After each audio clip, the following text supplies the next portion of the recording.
सो आगे हम पढ़ने वाले हैं some characteristics features of the pi bond, this also we have discussed. तो थोड़ा मतलब जैसे ये पढ़ा वैसे ही हम पढ़ते हैं, ये भी हमने पढ़ लिया है पाई बॉन्ड की कैरेक्टरिस्टिक्स। अभी जस्ट हमने डिस्कस किया कि पाई बॉन्ड कैसे बनता है, ये रहा। ओके तो ये सिग्मा बॉन्ड पहले बना, लेकिन जो जिसने पार्टिसिपेट नहीं किया था, हमने एक इसका एग्जांपल लिया है इथीन का, 2 कार्बन है तो ईथ और डबल बॉन्ड तो इथीन, तो इथीन का एग्जांपल लिया है। तो भाई यहाँ तो सिग्मा बॉन्ड बन गया है कार्बन कार्बन के बीच में, लेकिन ये जो 2pz ने हाइब्रिडाइजेशन में पार्ट लिया नहीं था, उसमें अगर इलेक्ट्रॉन होगा तो वो इलेक्ट्रॉन भी एक दूसरे के साथ वो जो 2 ऑर्बिटल है वो भी एक दूसरे के साथ बॉन्डिंग करेंगे।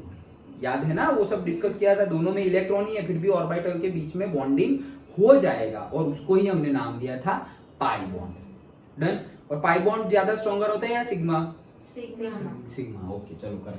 सो in a pi bond formation parallel orientation of the 2p orbitals, याद करो पैरेलल ऑर्बिटेशन ऐसे हम लाते थे और फिर ऐसे कैश्यू जैसे बन जाता है, किडनी बीन्स और कैश्यू जैसे शेप बन जाता था, याद है ना? ओके तो वही चीज है, parallel orientation of the 2p orbitals on the adjacent atoms is necessary for proper sideways overlap। हाँ तो वो तो necessary है ही, ठीक है। हाँ ऐसा कुछ है कि मतलब कोई भी 2 एटम के बीच में जो पहला बॉन्ड बनता है वो सिग्मा ही होता है? हाँ ऐसा ही है, ऐसा ही है, पहला बॉन्ड हमेशा सिग्मा बॉन्ड ही होगा, ऐसा ही है। ओके और दूसरा सिग्मा नहीं होगा, वैसा भी है दूसरा पाई होगा, तीसरा भी पाई ही होगा। डन। ओके हाँ चलो। Thus in ethene molecule, ये इथीन का ही मॉलिक्यूल है, all the atoms must be in the same plane, the p orbitals are mutually parallel and both the p orbitals are perpendicular to the plane of the molecule। plane of the molecule की ये plane of the molecule ये है, तो ये जो 2pz है वो perpendicular है, वो देखा था ना हमने। ओके तो वैसे परपेंडिकुलरली आ रहे थे। rotation of one CH2 fragment with respect to the other interferes with the maximum overlap of p orbital and therefore such rotation about carbon carbon double bond is restricted। मतलब क्या है, यहाँ अगर मैं ऐसे रोटेशन कर दूं, ऐसा समझो कि यहाँ इलेक्ट्रॉन है और दूसरा इलेक्ट्रॉन मेरा यहाँ पे पड़ा हुआ है। ओके यहाँ पे नहीं था लेकिन यहाँ पे पड़ा हुआ है, अब बॉन्ड होगा क्या? ऐसे थोड़ी बॉन्ड होगा। डन। तो इसको यहीं पे होना चाहिए। ओके तो वो रोटेशन हम अपने हिसाब से नहीं कर सकते। अंडरस्टूड? ओके तो वही चीज लिखी हुई है, वो तो हमने वो चैप्टर में भी देखा था। Then restricted the electron charge could, अभी भी थियरी पॉइंट ऑफ व्यू कोई थियरी पूछी जाए, वो सी थियरी अभी आई है नहीं, ये सब समझने के लिए। The electron charge cloud of the pi bond is located above and below the plane of the bonding atoms. Obviously क्या ये सिग्मा बॉन्ड है तो पाई बॉन्ड या तो ऊपर बनेगा या तो नीचे बनेगा। ओके वही चीज है। इलेक्ट्रॉन क्लाउड मतलब क्या? बॉन्ड किससे बनता है? इलेक्ट्रॉन से ही तो बनता है, 2 इलेक्ट्रॉन इकट्ठा हो जाए तो एक बॉन्ड बनेगा। ओके तो वही चीज बोली गई है वर्डिंग में। This results in the electrons being easily available to the attacking reagent. इससे होगा क्या, कोई इलेक्ट्रॉन चाहने वाला होगा ना, जिसको इलेक्ट्रॉन चाहिए तो वो आएगा, कोई इलेक्ट्रॉन चाहिए ऐसा आया। ओके इलेक्ट्रॉन चाहिए वैसा कौन आएगा? वैसा आएगा, उसको बोलते हैं इलेक्ट्रोफाइल। क्या बोलते हैं? इलेक्ट्रोफाइल। इलेक्ट्रोफाइल वर्ड आ जाए, आता रहेगा 11th-12th में तो याद रखो। सिंपल वे में याद रखने जैसा कुछ है ही नहीं। इलेक्ट्रोफाइल, पहले तो 2 वर्ड तुम्हें पता ही होंगे। ओके एक होता है फोबिया, पता है ना फोबिया, किसी को वाटर फोबिया होता है, किसी को हाइट फोबिया, ये वो हमने वो कहाँ पढ़ा था, वही 4th चैप्टर। हाँ very good. Okay hydrophobic and hydrophilic. हाँ ओके वो सोप वाला, सोप फॉर्मेशन। यस तो हाइड्रोफोबिक हाइड्रोफिलिक, तो फोबिक मतलब दूर जाना, भागना। ओके फिलिक मतलब अट्रैक्ट करना। सो फोबिक एंड फिलिक, तो उसी के हिसाब से हमारा फोबिक वर्ड तो है ही नहीं लेकिन मीनिंग पता है। सो इलेक्ट्रोफिलिक और इलेक्ट्रोफाइल, तो इलेक्ट्रोफाइल मतलब क्या? फिलिक मतलब नजदीक जाना था, तो इलेक्ट्रोफाइल मतलब क्या? इलेक्ट्रॉन के पास नजदीक जाना। तो इलेक्ट्रॉन के पास कौन नजदीक जाएगा? जो खुद पॉजिटिव होगा। इलेक्ट्रॉन नेगेटिव है, खुद पॉजिटिव होगा तभी तो अट्रैक्ट हो जाएगा। ओके तो जनरली इलेक्ट्रोफाइल कैसे होते हैं? पॉजिटिव चार्ज, मतलब कौन? कैटायन होते हैं। तो सपोज Na+ हो तो वो इलेक्ट्रोफाइल है क्योंकि वो खुद पॉजिटिव चार्ज है और वो इलेक्ट्रॉन के पास जाएगा, ऑब्वियसली जाएगा ही ना, ऑपोजिट अट्रैक्ट्स। ओके हाँ हाइड्रोजन भी जाएगा। लेकिन हाइड्रोजन को नहीं भेजेंगे हम, क्यों? वो H माइनस भी हो सकता है। ओके चलो, सो Na+, लेकिन हो सकता है, उसको कंसिडर कर सकते हैं but not a strong. Okay, strong nucleophile और से इलेक्ट्रोफाइल जैसे हम कंसिडर नहीं कर सकते। हाँ, एक ये वर्ड आया इलेक्ट्रोफाइल, वैसे ही दूसरा वर्ड है क्या? न्यूक्लियोफाइल। ये इसलिए बता रहा हूँ, यहाँ नहीं है लेकिन हमेशा यूज आता रहेगा, फिर हम सोचे ये क्या है भाई, तो इससे अच्छा है समझ लो, कुछ है नहीं ज्यादा डिटेल्ड में, नाम पे से ही पता चल जाए। न्यूक्लियोफाइल मतलब न्यूक्लियस के टॉवर्ड्स में अट्रैक्ट हो जाए वो। न्यूक्लियस में क्या होता है? प्लस चार्ज होता है, प्रोटॉन और या इलेक्ट्रॉन, प्रोटॉन और न्यूट्रॉन होता है न्यूक्लियस में। तो न्यूक्लियस की टॉवर्ड्स में अट्रैक्ट हो, न्यूट्रॉन का तो कोई चार्ज होता नहीं, प्रोटॉन का प्लस होता है, तो पॉजिटिव चार्ज के टॉवर्ड्स में कौन अट्रैक्ट होगा? नेगेटिव। तो नेगेटिव में कौन आएगा? सपोज Cl माइनस है, OH माइनस है, Cn माइनस है, ये सारे जो माइनस माइनस वाले होंगे, F minus, Br minus, I minus, okay, मतलब कि एनायन, तो ये सबको क्या बोलेंगे? न्यूक्लियोफाइल। ओके, तो दो वर्ड याद रह गए, समझ में आ गए, न्यूक्लियोफाइल एंड इलेक्ट्रोफाइल। ओके, हाँ, this results in the electron being easily, हाँ, तो यहाँ से ये सब समझाया मैं क्या, कि भाई कोई भी अभी जहाँ पे यहाँ इलेक्ट्रॉन है तो इलेक्ट्रॉन के पास कौन आने वाला है? ये न्यूक्लियोफाइल आने वाला है, मतलब कि सपोज क्लोरीन आने वाला है। ओके, मेरे पास है क्या? इथीन, अभी ये तो ट्रिपल बॉन्ड बन गए, अच्छा चलो, C डबल बॉन्ड C, 2 है तो 3 4, okay, hydrogen hydrogen hydrogen hydrogen. मैं करवा रहा हूँ क्या? क्लोरीनेशन। क्या करवा रहा हूँ? क्लोरीनेशन। ये क्या है? सनलाइट। ओके, तो सनलाइट में क्लोरीनेशन करवाया तो उसमें से क्या हो जाएगा? HCl निकलता है, इतना याद रख लो। तो मतलब क्या? क्लोरीन कहाँ से HCl आया? ये एक H को धक्का मार देगा, एक क्लोरीन धक्का मार देगा, एक क्लोरीन तो अभी बाकी बचा ना, वो एक क्लोरीन और धक्का मारा हुआ H, वो दोनों इकट्ठा होकर HCl हो गए। और दूसरा क्लोरीन है वो यहाँ इसको धक्का मार दिया और यहाँ आ गया दूसरा क्लोरीन से Cl। हाँ, सब्स्टिट्यूशन हो गया उसका।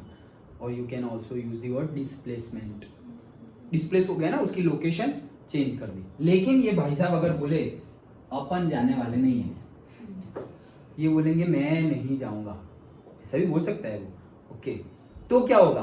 तो ये बॉन्ड टूटेगा, बॉन्ड तोड़ देगा ये कौन है? हमारा Cl मतलब नेगेटिव, नेगेटिव मतलब पॉजिटिव के टॉवर्ड्स में जाएगा, मतलब वो कौन है? न्यूक्लियोफाइल। तो ये न्यूक्लियोफाइल क्या करेगा? इलेक्ट्रॉन को अट्रैक्ट करेगा, मतलब न्यूक्लियोफाइल है ना वो। ओके, न्यूक्लियोफाइल वर्ड क्यों नाम दिया हमने? न्यूक्लियस के टॉवर्ड्स में, हाँ, मतलब पॉजिटिव चार्ज के टॉवर्ड्स में अट्रैक्ट होगा। वो अट्रैक्ट होगा तो ये बॉन्ड भी तोड़ सकता है, ये बॉन्ड तोड़ सकता है, तो क्या होगा? हमने समझा था कि अगर ये बॉन्ड टूटे तो की बात है, तो हाँ, ये अगर बॉन्ड टूटे, एक बॉन्ड टूटे तो कितनी वैलेंसी खुलती है? 2, क्योंकि 2 इलेक्ट्रॉन से एक हमारा बॉन्ड बनता है, 2 इलेक्ट्रॉन से, तो एक बॉन्ड टूटेंगे तो 2 वैलेंसी खुलेगी। ये एक बॉन्ड टूटा तो एक इसकी खुली और एक इसकी खुली, दोनों साइड भी जा सकता है और एक साइड भी जा सकता है। ओके, तो दोनों साइड, यहाँ पर तो दोनों साइड ही जाएगा, क्यों? क्योंकि अगर एक साइड गया तो दूसरी साइड आएगा क्या? फिर हाइड्रोजन भी चाहिए, खाली थोड़ी रहेगा। ओके, हाइड्रोजन भी चाहिए ना। सो ये तो मैं सिर्फ समझा रहा हूं कि ये कैसे अटैक करता है। Cl की जगह सपोज तुम कोई कैटायन भी अटैक करवा सकते हो, कौन होगा? कोई भी ले लो, प्लस वाला से किसको अटैक करवाए? न्यूक्लियोफाइल में कोई भी कैटायन, मतलब से Na+, ओके, Na+ को तुम अटैक करवा रहे हो। कौन से अटैक करवाओ? पहले तुम्हारे पास सपोज ये क्लोरीन वाला ही है, अब तुम Na को अटैक करवाओगे ना, तो क्या होगा? NaCl, ये क्लोरीन को वो निकाल देगा। डन। ये तो कहने की बात है, मतलब मैं कहना क्या चाह रहा हूं कि ये जो निकालना होगा, सपोज क्लोरीन निकाला, हाइड्रोजन निकाला, वो निकालने का तो ठीक है, वो आगे हम समझेंगे, लेकिन मैं बात कर रहा हूँ बॉन्ड टूटने की। तो अगर एक बॉन्ड टूटेगा तो 2 वैलेंसी खुलेगी। ये याद क्या रखना, समझ, ये हमने डिस्कस भी किया है पहले। डबल बॉन्ड है, ओके, ऐसे डबल बॉन्ड है, एक बॉन्ड टूट गया तो 2 वैलेंसी खुल जाएगी। डन। ओके, अब 2 वैलेंसी खुल गई है तो वहां वो अट्रैक्टिव है, अब खाली जगह है, तो मतलब क्या, जैसे कि पूरी बस भरी हुई है, 2 ही सीट खाली है और तुम 2 फ्रेंड बस में छोड़ो, ओए वो रही 2 और तुम्हारे पीछे भी 2 है, तो तुम 4 के बीच में कंपटीशन हो गई, चलो जल्दी भागे और वो ले ले। लाइक दैट, तो वो जल्दी से अट्रैक्ट हो जाएंगे। ओके, तो वही चीज बोल रहे हैं, this results in the electron being easily available to the attacking reagent. मतलब ये डबल बॉन्ड वाला जो है ना, वो इजीली अवेलेबल हो जाएगा टू दी अटैकिंग। ये जो अटैक कर रहा है न्यूक्लियोफाइल या इलेक्ट्रोफाइल, वो क्या है, अटैकिंग रिएजेंट, वही तो अटैक कर रहा है। लेकिन वो अटैक किस पे करेगा, ये जो पाई बॉन्ड है ना उसके इलेक्ट्रॉन पे। क्यों, वो इजीली टूटने वाला ही है। डन, पाई बॉन्ड वीक होता है, वो इजीली टूटेगा। वो इजीली कब टूटेगा, ये इलेक्ट्रॉन को अटैक कर देगा तो ये बॉन्ड टूट गया। तो वही चीज बोल रहे हैं। In general pi bond provides most reactive centers in the molecule containing multiple bonds। समझ में आया क्या, सेंटेंस क्या बोल रहे हैं कि पाई बॉन्ड जो होता है वो ज्यादा रिएक्टिविटी होती है।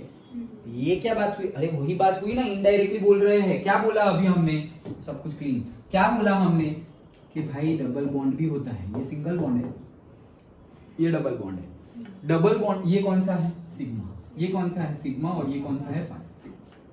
अच्छा, हमें पता ही है पाई बॉन्ड है वीकर और सिग्मा आर स्ट्रॉन्ग। ये सब हम वो चैप्टर में पढ़ चुके हैं, chemical bonding and molecular structure. अब हम क्या बोल रहे हैं, कोई भी न्यूक्लियोफाइल या इलेक्ट्रोफाइल, वो तो समझाने के लिए था, कोई भी रिएजेंट बोलो, रिएजेंट अटैक करने वाला है, attacking reagent.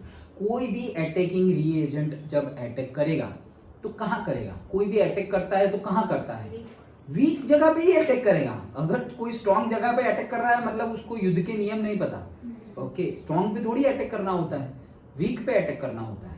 Okay, so sigma stronger है, पाई वीकर है, तो वो यहाँ पे जो भी हमारा अटैकिंग ए आर रेमन, ओके, अटैकिंग रिएजेंट जो होगा वो कहाँ अटैक करेगा, जहां हमारा ये पाई बॉन्ड के इलेक्ट्रॉन्स है वहां पर। क्यों, क्योंकि वो वीकर है, वीकर है तो टूट जाएगा। अरे टूट जाएगा तो क्या, वो ओपन हो जाएगी ना, अभी तो बताया कि अब ये पहला ऊपर वाला टूट गया तो दो वैलेंसी खुल गई, तो भाई 1 और 2, तो खुल गई का मीनिंग क्या है, यहां कोई भी आ सकता है, कोई भी आ सकता है, मतलब क्लोरीन आया और यहां जाके बैठ गया, तो हम क्या बोलेंगे, वो जो कंपाउंड था ना वो क्लोरीन के साथ मिक्स हो गया। मिक्स कैसे हो गया, रिएक्टिविटी कर दी। रिएक्टिविटी क्यों कर दी भाई, उसको तो रिएक्शन करनी ही थी, क्यों, क्योंकि उसका बॉन्ड टूट गया था, उसके पास ओपन वैलेंसी थी। अंडरस्टूड। तो जहां जहां पे पाई बॉन्ड होंगे, वो अब मेरा क्वेश्चन, जहां जहां पे पाई बॉन्ड होंगे, सपोज यही केस है, इथेन है, चलो क्वेश्चन बनाते हैं, इथेन एंड इथीन। इथेन और इथीन में मैं क्लोरीन ऐड करने वाला हूं। क्लोरीन ऐड करना है, ऐड कैसे करना है, हाइड्रोजन रिमूव करके ऐड करो, या फिर इथेन का डबल बॉन्ड में से एक बॉन्ड तोड़ दो और फिर वैलेंसी निकलेगी तो क्लोरीन ऐड कर देना। ठीक है, कहने का मीनिंग ये है कि तुम्हें क्लोरीन ऐड करना है, तो कहां पर इजीली क्लोरीन ऐड हो जाएगा, इथेन में या इथीन में, इथीन में, इथेन में, इथीन में, क्यों, लेकिन जो भी हो, इथेन इथीन में, तो support with the answer. Yes, answer correct है। क्या इथीन में जल्दी रिएक्ट हो जाएगा, क्यों, पाई बॉन्ड वीकर है, वो उसको तो कौन से बॉन्ड, देखो ये यहां पर हाइड्रोजन है, हाइड्रोजन है, हाइड्रोजन है, 1 2 3 हाइड्रोजन है, हाइड्रोजन हाइड्रोजन है, ये सारे के सारे बॉन्ड कौन से हैं, sigma sigma sigma sigma sigma. और यहाँ पर तो 2 3 4 2 3 4, तो भाई ये पाई है, सिग्मा है, सिग्मा है, सिग्मा है, सिग्मा है, सिग्मा है। डन। अब अटैक किस पे करेगा, जो वीक होगा उस पे, तो यहाँ पे अटैक करेगा, तो वो इथीन पे अटैक करेगा। इथीन पे अटैक करेगा मतलब इथीन के साथ रिएक्ट कर गया, इथीन के साथ रिएक्ट कर गया मतलब अगर ऐसा पूछे कि रिएक्टिविटी इथेन और इथीन में किसकी हाई है, तो इथीन की हाई है। समझ में आया। अभी और आगे बढ़ा दे तो इथेन, इथीन और इथाइन बोल दे, तो रिएक्टिविटी किसकी हाई होगी, इथाइन की। क्यों, उसमें 2 पाई बॉन्ड है, एक सिग्मा, ऊपर पाई नीचे भी पाई, 2 पाई, तो एक बार टूट गया, ओए अभी भी अटैक करेंगे, हाँ तो करो, अभी भी वीक पोर्शन बाकी है, तो वो अटैक करेंगे तो अभी फिर से टूटा। ओके, रिएक्ट करना मतलब बॉन्ड तोड़ के खुद बैठ जाना वहां पर। रिएक्ट करना मतलब क्या, बॉन्ड को तोड़ देना, जो है उसके बॉन्ड को तोड़ देना और खुद बैठ जाना, वही रिएक्ट करना होता है। जैसे कि भाई वो हमारे नोबल गैसेस है तो वो रिएक्ट करते ही नहीं, वो केमिस्ट्री के वो इलेक्ट्रॉनिक कन्फिग्रेशन के रिस्पेक्ट में हम बोल रहे हैं कि दे आर नॉन रिएक्टिव। क्यों? उनका ऑक्टेट अच्छे से कंप्लीट हो गया है, ऑक्टेट और ड्यूप्लेट हीलियम का केस होता डन। तो उस हिसाब से वो क्या है, नॉन रिएक्टिव, नॉन रिएक्टिव है। क्यों? क्योंकि कुछ है ही नहीं करने के लिए, ऑक्टेट कंप्लीट है, इलेक्ट्रॉन गेन और लूज की बात ही नहीं है वहां पर। यहां पर केस में हम बॉन्ड के रिस्पेक्ट में देख रहे हैं, तो बॉन्ड के रिस्पेक्ट में सिंगल बॉन्ड और डबल बॉन्ड हो, कंपेयर करो कि कौन सा जल्दी टूटेगा, तो डबल बॉन्ड ही टूटेगा। सर अभी तो आप बोल रहे थे कि डबल बॉन्ड स्ट्रॉन्गर होता है। हाँ, वो कार्बन कार्बन के बीच की बात है कि कार्बन और कार्बन के बीच में सिंगल बॉन्ड हो और कार्बन कार्बन के बीच में डबल बॉन्ड हो। और अगर तुम बोलो कि भाई इसमें से कौन सा बॉन्ड जल्दी टूटेगा, जल्दी टूटेगा, मैं किसी को ऐड करने की बात नहीं कर रहा हूं, मुझे सिर्फ एनर्जी देनी है और बॉन्ड तोड़ना है, तो ये स्ट्रॉन्गर है डबल बॉन्ड, और ये वीकर है। किसी को एड करने की बात ही नहीं है, रिएक्टिविटी करने की बात ही नहीं है, मैं तो सिर्फ बोल रहा हूं बॉन्ड एंथैल्पी, बॉन्ड को तोड़ने के लिए कितनी एनर्जी देनी पड़ेगी, तो यहां पे ज्यादा एनर्जी देनी पड़ेगी, डबल बॉन्ड है। लेकिन रिएक्टिव केस में उल्टा है। अब समझ में आया? ओके, तो हमने कैसे पढ़ा, हमने कैसे डिस्कस किया कि भाई स्ट्रॉन्गर कौन सा होगा। सो से ट्रिपल बॉन्ड वाला, ट्रिपल बॉन्ड स्ट्रॉन्गर, स्ट्रॉन्गेस्ट, चलो कोई बात नहीं, ट्रिपल बॉन्ड ज्यादा स्ट्रॉन्गेस्ट होगा, स्ट्रॉन्गेस्ट वर्ड नहीं, स्ट्रॉन्गर, ओके, ट्रिपल बॉन्ड ज्यादा स्ट्रॉन्गर होगा compare to double, compare to single. क्यों? क्योंकि इसमें पाई इलेक्ट्रॉन्स और पाई बॉन्ड ज्यादा है, तो पाई बॉन्ड वीकर होता है तो जल्दी टूटेगा, तो जल्दी रिएक्ट कर जाएगा। ओके, मतलब ये तो रिएक्टिविटी का बोला मैंने, रीजन कौन सा दे दिया, रिएक्टिविटी का। तो रिएक्टिविटी किसकी ज्यादा होगी, इसकी ज्यादा होगी, ट्रिपल बॉन्ड की रिएक्टिविटी ज्यादा होगी। समझ में आया? पक्का? दोनों सेंटेंस अगर बोलूं मैं वर्डिंग में तो तुम्हें कॉन्ट्राडिक्टरी लगेंगे। क्यों? क्योंकि भाई triple bond are more reactive. Sir more reactive मतलब तो इजीली टूट जाएगा और रिएक्ट कर जाएगा, हाँ, लेकिन ट्रिपल बॉन्ड ही सबसे ज्यादा स्ट्रॉन्गर होते हैं। अरे इजीली टूट जाएगा या नहीं टूटेगा? अरे कार्बन कार्बन के बीच में सिर्फ बॉन्ड तोड़ने की बात हो तो वो नहीं टूटेगा, compare to the single bond and double bond, triple bond टूटेगा नहीं। मतलब पहले स्ट्रॉन्गर मतलब हम उसकी कैपेसिटी की बात करें, ओके, कि कौन ज्यादा स्ट्रॉन्गर है। तो से सिंगल बॉन्ड से ज्यादा स्ट्रॉन्गर कौन है, डबल बॉन्ड, और उससे भी ज्यादा स्ट्रॉन्गर कौन है, ट्रिपल बॉन्ड। ओके, समझ में आया? और अगर रिएक्टिविटी की बात करें, रिएक्टिविटी, तो ये स्ट्रॉन्गर क्या, दो बॉन्ड के बीच का सिर्फ बॉन्ड तोड़ने की बात है, कौन अंदर आएगा रिएक्ट करेगा वो कोई बात नहीं। अब रिएक्शन में क्या है, बॉन्ड तो तोड़ना भी है, साथ साथ में उसके साथ रिएक्ट भी करना है। ओके, उस केस में जहां पाई बॉन्ड होंगे वो इजीली टूट जाएगा, वो तो पाई बॉन्ड तो यहां पर है तो वही इजीली टूट जाएगा, तो रिएक्टिविटी भी उसकी सबसे ज्यादा होती है डबल बॉन्ड। सर ये तो सेम जैसा आ गया, हाँ ऐसे सेम जैसे आ गया, लेकिन वर्डिंग में अलग लगेगा, वर्डिंग में कंफ्यूजन होगा। ऐसे तो सेम ही तुम्हें याद रखना हो तो भाई ट्रिपल बॉन्ड ही स्ट्रॉन्गर है, ट्रिपल बॉन्ड ही ज्यादा रिएक्टिव है, लेकिन रटना नहीं है ऐसा। ओके, ये इसके लिए मैंने तुम्हें कंसेप्ट भी समझाया कि बॉन्ड लेंथ कम होती जा रही है इसलिए वो स्ट्रॉन्गर है, ठीक है। ये रिएक्टिविटी मतलब किसी के साथ रिएक्ट करने की बात है, तो ट्रिपल बॉन्ड वाला जल्दी रिएक्ट करेगा।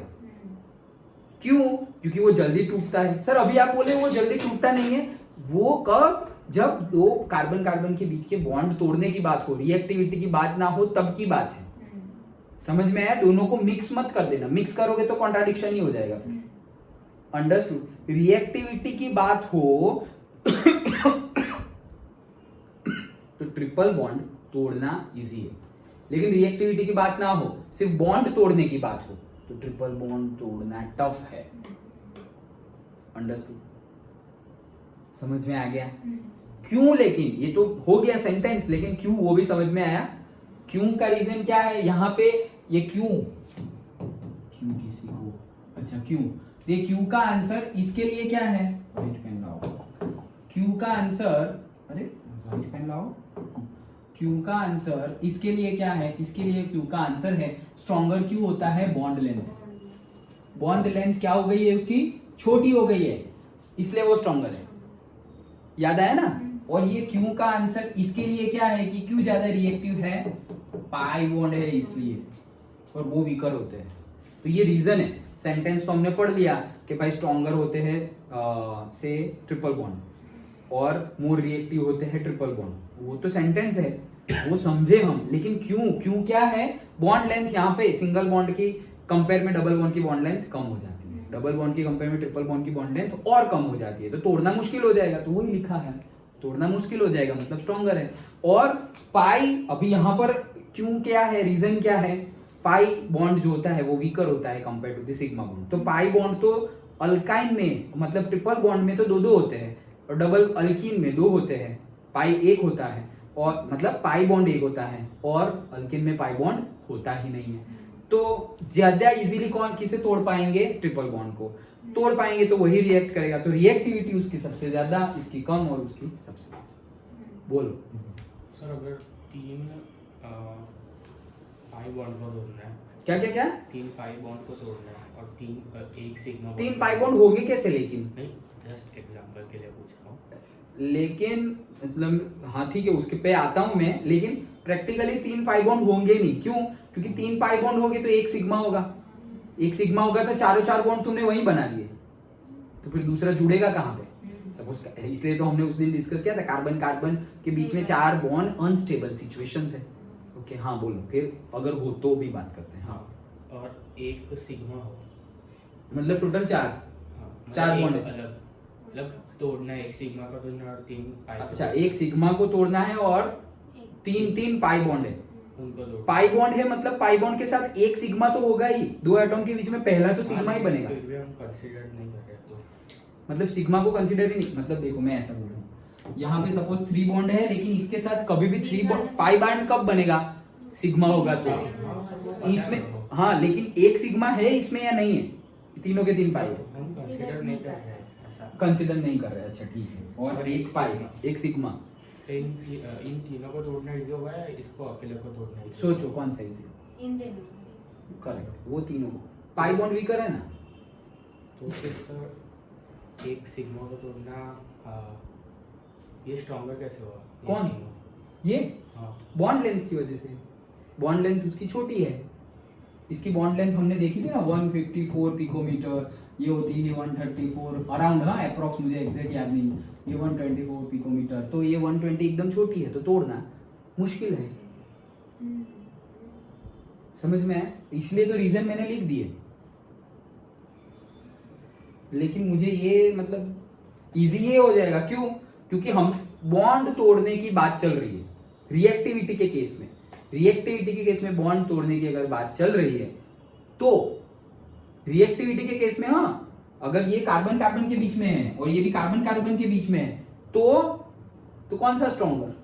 ये स्ट्रॉन्गर। फिर वो टूटेगा नहीं जल्दी, ये जल्दी टूट जाएगा। समझ में आया? कार्बन कार्बन के बीच के बॉन्ड की बात हो तो, और रिएक्टिविटी की बात हो तो रिएक्टिविटी में कोई अटैक करने वाला है, तो अटैक कहां करेगा? यहां अटैक नहीं करेगा, यहां